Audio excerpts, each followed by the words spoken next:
जय गुरु जी, शुक्राना गुरु जी, अनंतम अनंतम शुक्राना गुरुपा। गुरु जी के पावन चरणों में मेरा कोटि कोटि प्रणाम और सारी संगत जी को जय गुरु जी।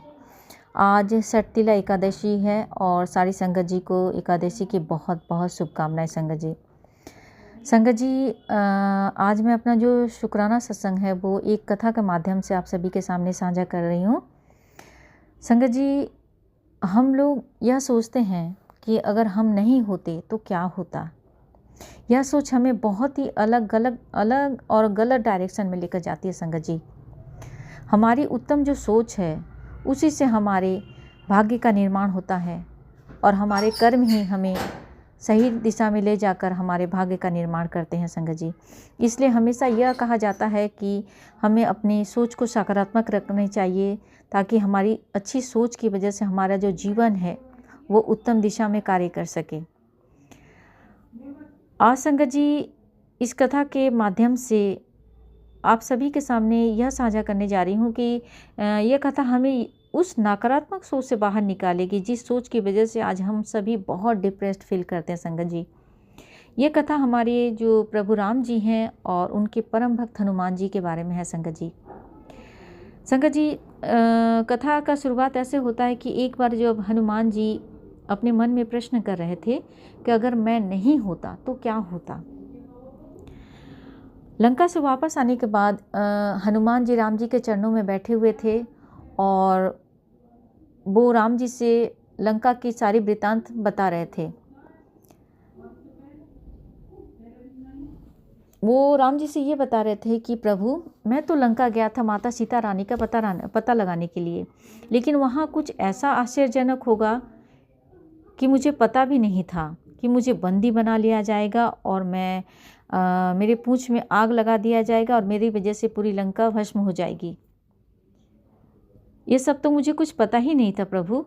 मैं तो माता सीता को लंका में ढूंढ रहा था और जब मैं लंका में घूम रहा था तो उस समय मुझे वहाँ एक संत के दर्शन हुए और उस संत को देखकर प्रभु मैं बहुत हैरान हो गया और मैं मन में ये सोच रहा था कि रावण की लंका में संत भी रहते हैं। ये तो राक्षसों का निवास स्थान है, यहाँ पर साधु और जो सज्जन है उनका निवास स्थान कहाँ। हनुमान जी मन ही मन में ये सोच ही रहे थे कि विभीषण जी जागे और उन्होंने हनुमान जी को अशोक वाटिका जाने के लिए कहा और वहाँ पहुँचने का रास्ता भी उन्होंने वहाँ बताया। तब हनुमान जी को भरोसा हुआ कि मेरे राम जी का जो स्मरण करने वाले हैं, उनके जो भक्त हैं, उनके जो संत जन हैं, वो पूरे विश्व में विद्यमान हैं।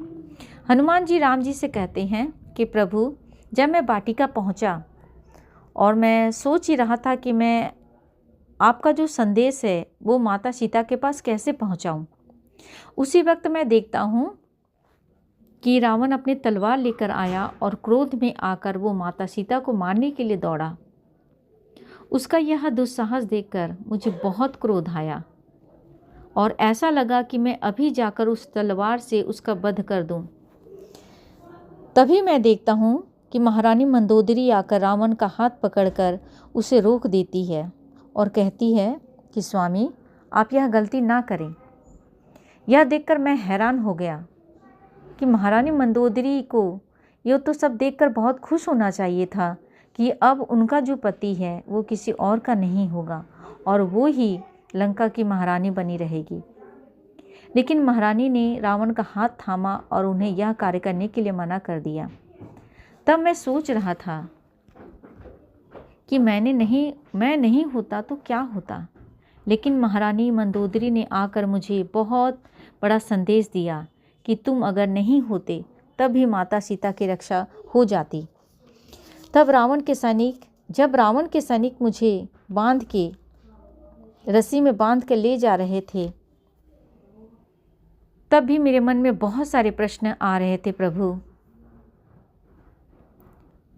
उस समय मैंने त्रिजटा को माता सीता से कहते हुए सुना था कि उन्होंने स्वप्न में एक बंदर को देखा था जो लंका में आग लगाकर पूरी लंका को भस्म कर दिया है।